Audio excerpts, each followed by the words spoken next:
I haven't had sex in 3 months, and I know it's like, it's like not something that everybody talks about, but this is my reality, so I'm putting it on the internet. Whenever I have sex, I feel like it's something that brings up all these emotions for me. I think in the moment, it's something that feels good, but when I leave those situations, I'm always super anxious and overwhelmed, and my mind is in another place, and I'm always like, it's hard to focus on work, it's hard to focus at the gym, it's hard to even go to sleep alone at night after those situations, and I can't help but think, is it spiritual? Is sex a bond that shouldn't be broken? And is that why I'm feeling this way? Personally, I feel better when I have sex with someone that it's long term. I don't know if that means waiting till marriage. I really couldn't even tell you. I'm just at a point in my life where I just want peace. After feeling so much all the time, I was like, you know what, I have to cut something out, and I decided to just not have sex. I've just felt so much better. I wake up in the mornings, I've got energy, I'm able to focus on my work, I'm able to create really good content. When I'm hanging out with my girlfriends, I'm not sitting there talking about boy problems the whole time. With that being said, I'm almost 4 months celibate at this point, and I don't think that, we're going anywhere anytime soon. It's like cobwebs up in there. I'm like, gotta clear it out. But I'm happy. Is anybody else celibate out there? Is it making you feel better? Is it making you feel worse? Let's talk about younger generations and why sex is on the decline and what's really going on beneath the surface. So as a counselling psychologist, I'm seeing a clear pattern that sex isn't decreasing because people don't want connection.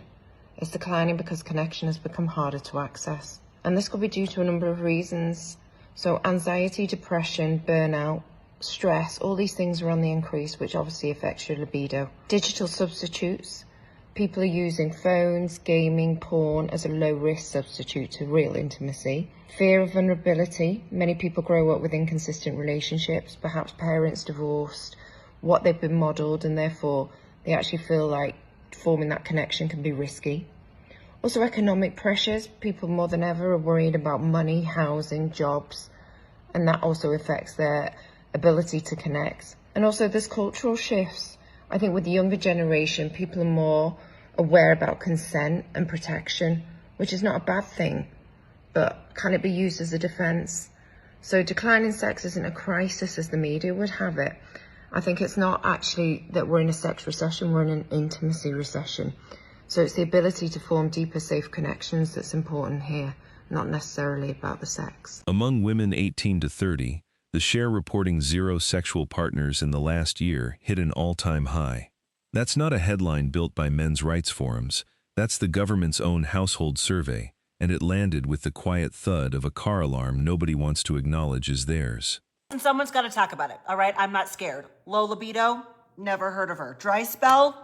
Nope. Well, I did because I wish somebody would have told me that perimenopause can actually start in your 30s. I am 38 years old, and I thought that something was wrong with me and my libido. We are women with hormones and stress and approximately 50 tabs open in our brain at all times. So romance, the best I can do is sleep. So what I didn't actually know there was a solution to this. I started taking the Thorn Libido Boost. This is made with clinically studied botanicals that support your desire and arousal and blood flow and even moisture down there. I need you to know that libido is just not in your head. It's hormones, it's circulation, it's stress, it's all of it. So these are actual real science-backed ways to support it. I take 2 every single evening. After about a few weeks, I felt more like I was 25 years old. You know what I'm saying? Which my husband definitely noticed before I did. So if things are feeling a little off lately, this might be something that you actually want to look into.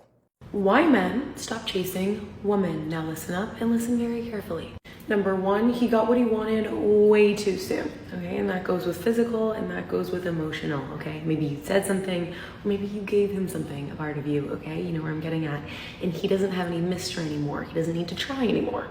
Number 2, he forgets what makes you great. Now this happens in a lot of the times when you're long distance after just kind of starting to talk. He forgets that feeling that he had when he was with you. He forgets what made you amazing, what made you the one of interest to him. Number 3, you went way too hard, way too fast, okay? If you're saying too much, if you're doing too much, if you're giving in too much, if you're doing his laundry, if you're cleaning his house, that's way too much. It's gonna scare him off. And that kind of explains number 4, you're just trying way too hard. He doesn't have to put in any effort anymore because you're literally doing it all for him. And it's kind of an ick when you're trying way too hard in the beginning. Number 5 is very sad, okay? Became easy. And he got very, very bored. You didn't insist that you needed flowers or dinner or affection or physical touch or anything or reassurance. You were just way too easy for him. And he's quite literally bored and on to the next. And last but not least, you're being too nice. Men, unfortunately, love bitches. Okay, they love them. You need to be a little bit bitchy to him. You need to give him a little, you know, that like fierceness out of you. You need to give that to him, okay? Because if you're too nice, he's gonna run. So let's not lose him, okay? Let's make him chase you again. You are so very welcome. The instinct is to blame the drought on men disappearing. Convenient framing, wrong direction. Women didn't lose access to men. They lost access to the specific 20% of men they were still willing to consider, while ignoring the 80% standing right in front of them the entire time. I got a question for the fellas because I'm trying to understand the dynamic now and how all this got misconstrued. Why is it that men nowadays, when it comes to dating, they don't believe in pursuing a woman, aka chasing a woman? What is the big issue with a man pursuing a woman? I don't just mean you making the first move. I mean like you actively pursuing this woman, calling her, texting her, planning dates. Why is it now we're in this day and age where men are like, oh, you could call me, oh, I was waiting on you to call me, I was waiting on you to text me, I was waiting on you to make the first move. For what? Criticize me all y'all want, but I am an old-fashioned girly. I was raised by my grandmothers. I believe in the old school ways and how things are supposed to go. If you that type of man where you think you are the prize, honestly, this video ain't for you, because I believe that women are the prize, because we're the ones that get chose. We're the ones that get picked. When a man findeth a wife, a man findeth a good thing. And I'm not even the type of woman to sit up here and think that I'm equal to a man. I think that a man is most definitely above me. My husband is for sure above me. Your heavenly father, your husband, everything else immediately after that. I'm not the one to sit up here and try to say I'm equal to a man and we on the same. No, we not. A man is above me. My husband is above me. So let's get that clear and out the way. Boom. My biggest issue that I have in my dating life is men are so lazy. I was waiting on you to call me. I was waiting on you to text me. No, sir. You asked me for my number. I gave it to you. It's up to you to call me, check on me, see how I'm doing. You're trying to get me. This is my thing. I don't ever make the first move on a man. I let men come get me. You want me? Come get me. If a man really wants you, he's going to come get you. It's not nothing extra I gotta do. It's not, no. If you want me, you're going to come get me. And the lesson that I learned in my previous relationships was never let a man tell you he don't want you more than once. So when I give you my number and you don't call me or you do all that, that's basically telling me you don't want me. Y'all have no problem pursuing your education. You have no problem pursuing your career. You have no problem pursuing your goals. A house when you want a house, a car. So why is it y'all have an issue with pursuing a woman, a marriage? Because y'all are the ones that pick us for marriage. We don't pick y'all. Y'all get on one knee. This is why I don't date now. I ain't been on a date in a year. And that is exactly why. It's because I'm so sick of men. Oh, I was waiting on you to call me. Well, you're gonna be waiting till you dead. If you pay attention to like older couples that have like years in, yeah, she didn't really like me at first and she used to curve me and then I finally got her. Like, what happened to that? Y'all don't even want the pursuit of a good woman anymore. And I know I'm a good woman. Hell, I got a good career. I have ambition. I have goals. I have drive. I have things going for myself. I know how to treat a man when I have one. So what is the big issue with pursuing a good woman? There's a girl working there named Alyssa. She was a baddie in my eyes. Best looking girl in there. Wasn't saying much. You don't exactly have supermodels working at glass factories, but nonetheless, there she was. And like a true perseverance beta, I cold approached her. I don't even think I had a cell phone at the time. I think I gave her like my home phone, my apartment. I don't know. I can't remember. She never called me. She ended up quitting the job. Rumor has it, she ended up dating some other guy. Well, I should go back a little bit. Before she quit the job, I tried like hell to talk to her, to get her to like me. I don't know what it was. I really liked her. I tried like hell. I was obsessed. Couldn't get anything going. Finally, I gave up on her. Wasn't like I was doing it intentionally. It wasn't manipulation. I gave up. And that was around the time when she quit the job. And one night, I'm at home on a Friday night, and I get a phone call from my friend Jeff. Jeff says, and my friend Chris was there too. Jeff says, hey man, there's this girl named Alyssa. She's having a party. Me and Chris are over here drinking, and she keeps harassing us and trying to get us to invite you over. So I'm like, damn it, I don't even like Lissa anymore. I don't even want Lissa anymore. 6 months ago, I was obsessed. Now I don't really even want her, but I was like, damn it, you know what? This is a mountain I need to climb. I'll go conquer this mountain. I go on over there. Almost immediately when I walked into the door, she's on me, like face to face. She ends up taking me into the bedroom. We're in there, few seconds, making out, clothes off. My friend Chris opens up the door. Now, Chris was a goofball. Giga Chad, hell of a friend, but a goofball. He opens up the door, and he starts barking like a dog. And, I'm like, dude, what's wrong with you, man? Close the door. Get the hell out of here. Chris just keeps barking like a dog. Eventually, he closes the door, and he gets out of there. Like, man, this guy, always doing dumb shit. Then next thing I know, he opens up the door again. He's on the floor in a push-up position. And he's like thrusting his hips saying, do it like this, man, do it like this. I'm like, dude. Anyways, moral of the story is she wasn't giving me the time of day that whole time I was pursuing her. And as soon as I gave up, she wanted me. Married people still have regular sex at nearly double the rate of the unmarried, and marriage itself keeps getting delayed or skipped entirely. Women postponed the wedding to build the resume. The resume got built. The invitation to the wedding never arrived.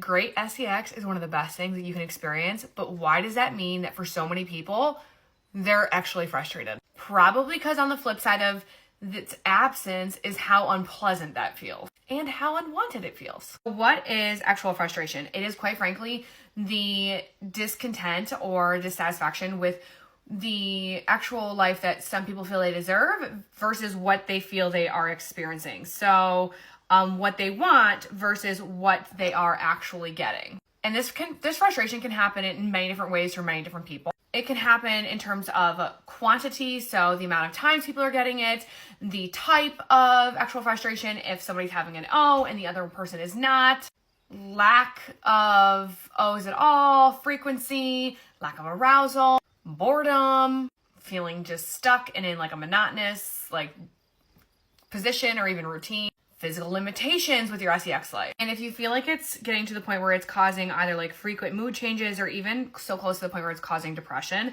it really is time to actually have a conversation with your partner and say, hey, this is something that's causing an actual change in our relationship and myself, and I would like to address it. And the first things first is going to be having an open and compassionate conversation with your partner rather than pointing fingers and saying, you are not fulfilling my needs. No, start with things like I feel conversations, like I statements are going to allow you to display the way you are feeling with your partner rather than pointing fingers and making them feel even worse about the situation, like they're not enough for you. Because remembering there might be so many reasons why you're not matching up with your partner that they might not even realize it. And if you're not matching up with those ways of, intimacy with your partner, there can be bouts of either cheating or bouts of, just drifting apart. And that's not good either. And if one person starts to point fingers at the other, that's just that's a recipe for disaster. So when you think about talking about the subject delicately, what it will do is it's going to open up a comfortable and confident communication rather than it's your fault that I feel this way, if that makes sense. Straying the conversation away from accusatory. And especially if it's something like, hey, if you feel like your relationship has just gotten monotonous and you're only doing one position, using something like, I'm really loving the way your body does this when we do this position. I would love to try it out more. I would really love to see more of this in our bedroom. How about we try something like this, right? And one thing I do want to remind you guys is there's no such thing as normal when it comes to amount of times or quantity. So if you feel like you're having less or even more amount of sex than your friends or anything like that, remember that there's no rule that says you have to be doing it every single day or every single week even. What's normal in your relationship is what's normal for your relationship. And that's the best thing about what goes on in your household, right? Comparing our sex lives to media and things like porn is never healthy. And that's going to create so much shame around your relationship and your partners and your intimacy. So not to mention, it's going to really affect the way that we're viewing our own relationships.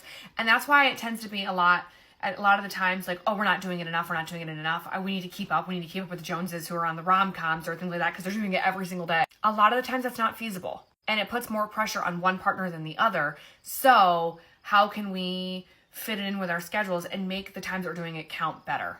So my challenge for you is, how have you had those open conversations with your partner? Do you have any tips or tricks? Drop them below, because I want to know, and share them with other people. Okay, if you're ugly as fuck, don't compliment me.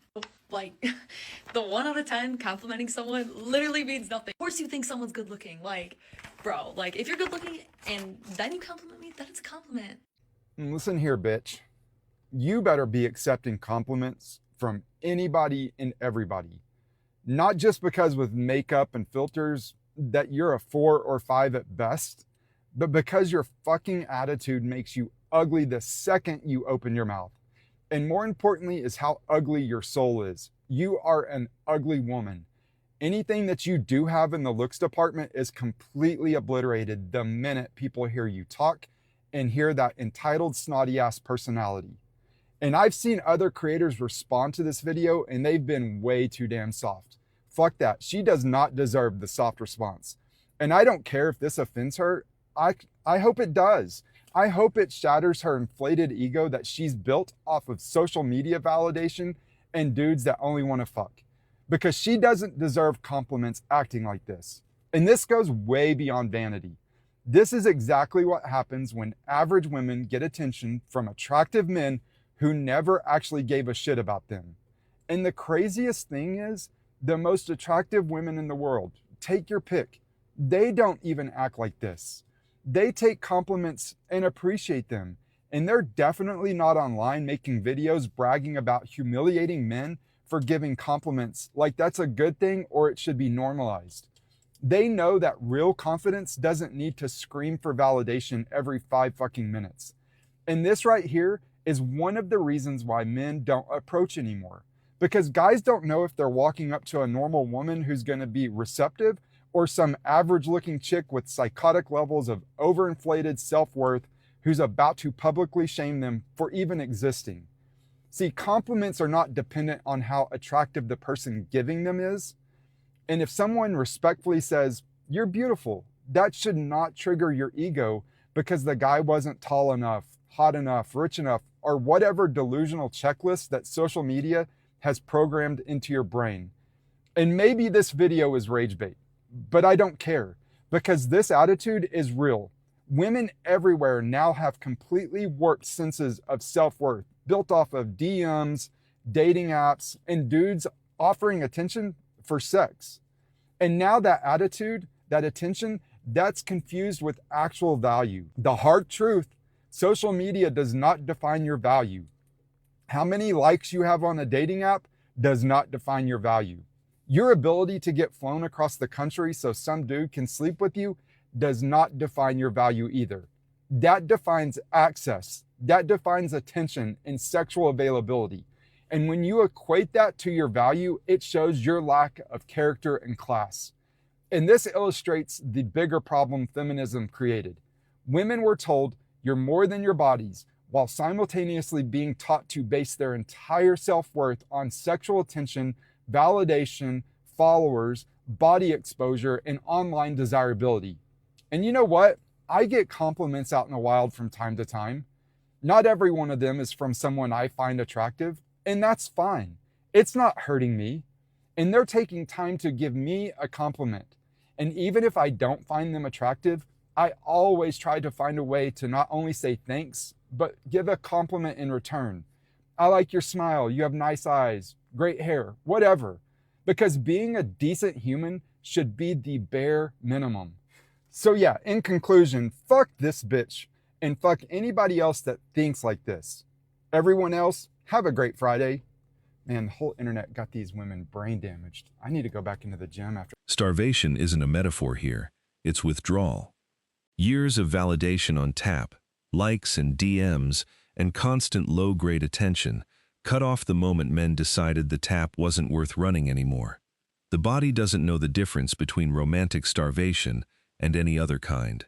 And here's another food for thought. When you come to the realization that approval from the world or from your peers, friends, whoever it may be, social media, means nothing. In the same sense, that means that rejection affects you in absolutely no way.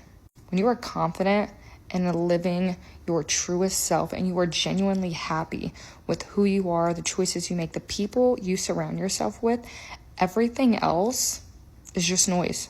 And if you live for the approval of others, the rejection of others will be your absolute downfall. If the rejection of others affects you immensely, there's more soul searching to do. There's more self-work that needs to be done. The more you love yourself and you can look in the mirror and be happy with who is looking back at you, everything else, it's nothing. It literally will not matter. There are men walking around every single day who secretly believe that they're unworthy of love because they don't fit the standards society rewards. Not tall enough, not rich enough, not attractive enough, not successful enough, not confident enough. And after enough rejection, enough comparison, enough feeling invisible. That's because that's the reality that a lot of these men live with. It's not something that they secretly believe. It's something that they have to deal with every day. On my live stream, I've been reacting to Pop the Balloon episodes. And when I tell you, if a guy walks out and he's 5'8" or shorter, 95% of the time, the women will pop their balloon. And listen, a woman has a right to reject you for whatever reason she wants. That's her right. It is what it is. And to also add, when I'm reacting to these episodes, if these guys mention their job and it doesn't sound like it's a fancy career that makes a shitload of money, that makes it even worse. If they get past the height and then they talk about their job and it's a regular job, they're done. The bitterness people are noticing online isn't personality. It's supply shock. Take away a resource a whole demographic assumed was infinite and permanent, and watch what surfaces when the tap finally sputters. Nobody built a movement to starve women of attention. Men just stopped auditioning for an audience that spent a decade telling them their attention was, at best, tolerated. Audiences that treat the performer with contempt eventually lose the performer. So I did a big thing, okay? I recently hard deleted all of my dating apps. If you're asking yourself, oh, why would you do that? Have you tried dating in the current climate? That is 2023. It's not fun. In all seriousness, I just didn't like the way that I was relying on dating apps or just male validation in general to make me feel good about myself. And when things would happen where I would give someone my Instagram, they would see what I do for a living or see what my body looks like, and they would unmatch me, it would tank my self-esteem to an unimaginable level. And have you guys met me? That's just not like me. That is not me at all. I'm a confident woman. I love myself. I literally teach people how to love themselves as my job. And I know that I had been feeling pretty down on myself because no matter how hard it seemed that I tried, dating felt super impossible for me. Like, everybody got it. Everybody was in on this thing that I couldn't quite get the hang of. Or like, I'd be sitting here judging myself like, damn, like, I'm almost 25 and I've really only ever had one serious relationship. Like, when is the next thing gonna happen for me? And I felt like I was putting so much energy and effort into trying to find the one or another person to fill the void that I was like, hold up, what am I doing? And what was the one thing that I promised myself and told myself that if I start dating again, what am I not going to lose? My sense of self. And guess what I was starting to lose? My sense of self. So I took a moment to reflect, and I came to the decision that, you know what, maybe I'm not as healed as I once thought I was. So let's let dating take a back seat for a while I continue to heal and work on myself a little bit more. Because who is my biggest priority? Myself. I also found a lot of comfort in the idea that, like, when the time is right, something will come for me. When I'm healed, when I'm ready to be loved in the way that I deserve to be loved, I'll know. Also, I have amazing intuition, so, like, I'll know when the timing is right, you know? We all do. We should know ourselves well enough to trust in the process. But don't let it get you down. If I learned one thing from this experience is do not let things like this affect your self-esteem. And if it does, go back to the drawing board because we need to have a better connection with ourselves. Okay, so many of you are going out and dating, but you don't even know what you want. Okay? So many of you are out there dating, but you haven't even figured out your dating goals. You don't even know what your expectations are. How the hell is he gonna know how to meet your expectations when you don't even know what your expectations are? He's just following you. Okay? You set the tone in the relationship. You teach him how you want to be treated. And if you're not even clear on what you're looking for, what you expect, how somebody should show up for you, how the hell is that man supposed to know? You need to know what your expectations are, okay? You need to know your dating goals. You need to sit down and clearly write out what you're looking for. That is the only way you're going to get what you want. If you're the man who used to chase and stopped, notice what happened to your peace once the chasing ended. That peace is the actual prize. Building yourself for your own sake, not for an audience that graded you on a curve you never agreed to, is the whole game. I have a genuine question for men, and women you can answer too, but specifically for men, male answer, like a genuine man, like a for real man. I need like an answer or just advice or whatever. Why is it that it is so difficult for women to date men? And I say this because I genuinely just find it so difficult to find a man that is able to commit, right? Like able to commit in a way of growth and relationship, emotionally, making themselves vulnerable, things like that. But they're so quick to want to jump in bed with you, right? So quick to want to sleep with you and do all these things and speak provocatively and, all those things, right? Which I'm not going to lie, it's not like I've never played into it, okay? I'm not even going to say that I haven't. But why is it so easy for men to just jump into something sexual with a woman and then keep it going? But, when you want to commit, they can't. A lot of men can't, or they won't. It's not that they can't, they won't. And I don't understand it. Like I'm a very independent woman, okay? I have a career. I've been a single mom. I'm not out here searching for a man to just come into my house and just be the head of the household, pay the bills, and do this and do that. No, like, I don't have an old school mentality of like a woman's role is this, a man's role is that. Yes, naturally, biologically, men and women will gravitate towards certain gender specific roles. And I get that. I'm not negating that at all. We naturally have things about us that we will go to, right? But if I'm in a relationship with a man, or I'm wanting to get in a relationship with a man, I'm not looking for you to be the provider. I'm looking for a partner, somebody who's going to work with me, alongside me. We're going to work together. We're going to tag team this stuff, like we're both putting in, right? It's not you're paying all the bills, I'm doing all the cooking, the cleaning, the kids, yada, yada, yada. No, because we're both working. We both have jobs. We're both working. We're both contributing. So for me, I feel like those things are split equally in the household because it is a team. It really is. It's a team. It's teamwork. It's not you do this, you do that, unless it's, specific situations, whatever. But those roles can be reversed, because like, what if one night I'm just too tired to want to do the laundry, right? You should be able to go do that. Vice versa, cutting the yard or washing the cars or doing whatever, right? And I'm not a feminist.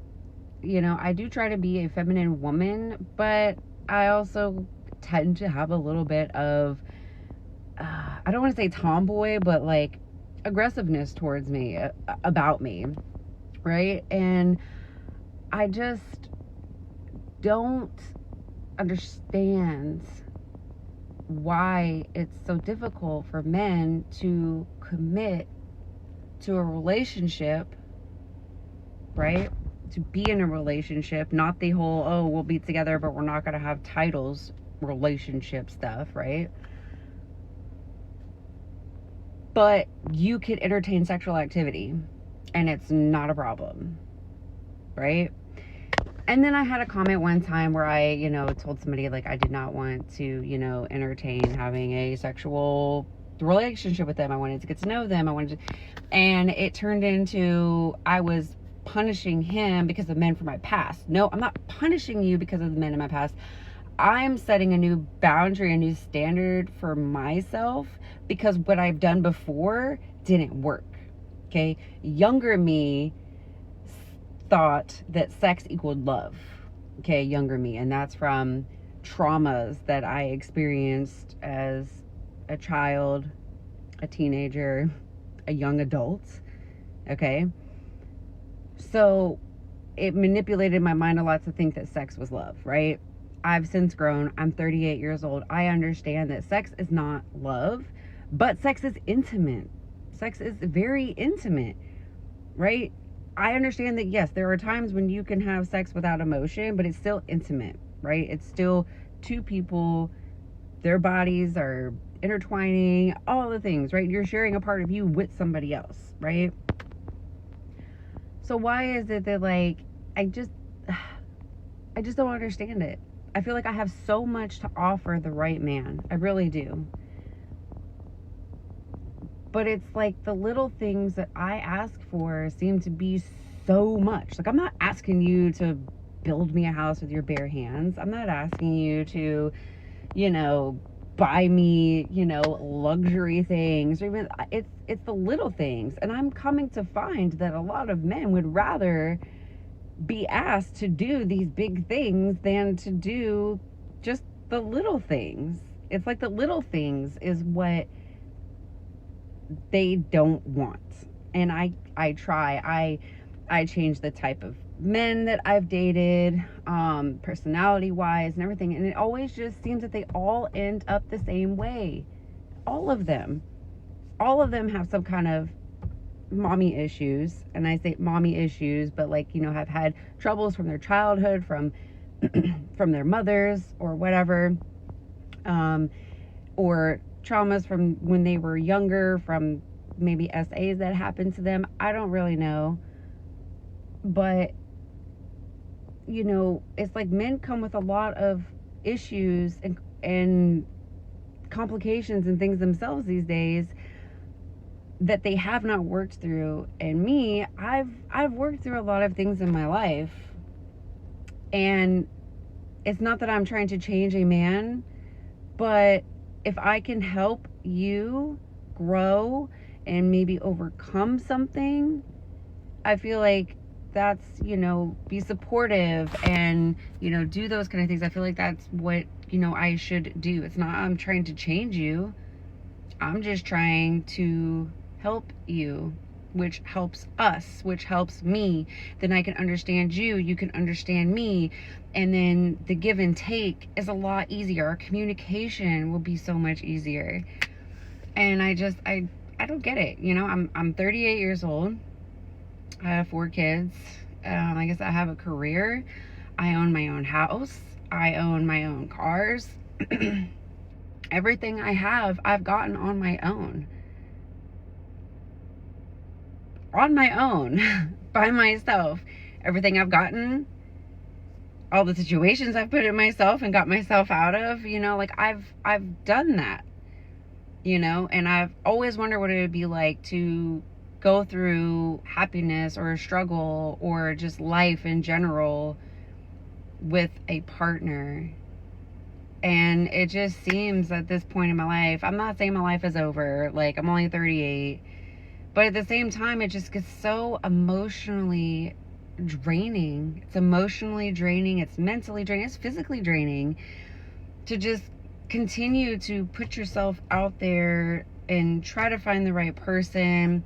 Nobody's going to be perfect. There's always going to be something about somebody that we are not going to like, but we kind of learn their quirks and things about them. And I get that. I really just don't understand it. I'm not saying I'm perfect. I'm not saying that I'm, you know, just this gift of whatever woman. I have my flaws. I have things about me that I wish that I wasn't like, but then I have a lot of good things about me that are great. And I'm just like, I'm the shit, you know? I don't get it. Like, I don't know if somebody could just give me some advice or something. Like, what am I missing? Am I do I do too much? Maybe I do. I probably do. I know I do too much. I do wife things in small relationships that I shouldn't do. I get it. But anyways, if you made it through my entire video, thank you. If you have any kind of words or any advice, I would greatly appreciate it. Thank you. Stay strong, guys. As always, I wish you tremendous success. Now it's your turn. Is the sexless epidemic a men problem, a women problem, or just the bill finally coming due? Let me know in the comments. Thank you so much for watching. If you found value in this one, hit the like and subscribe buttons, ring the notification bell, drop a comment, and share it with someone who needs to hear it. See you in the next one, guys. Till next time.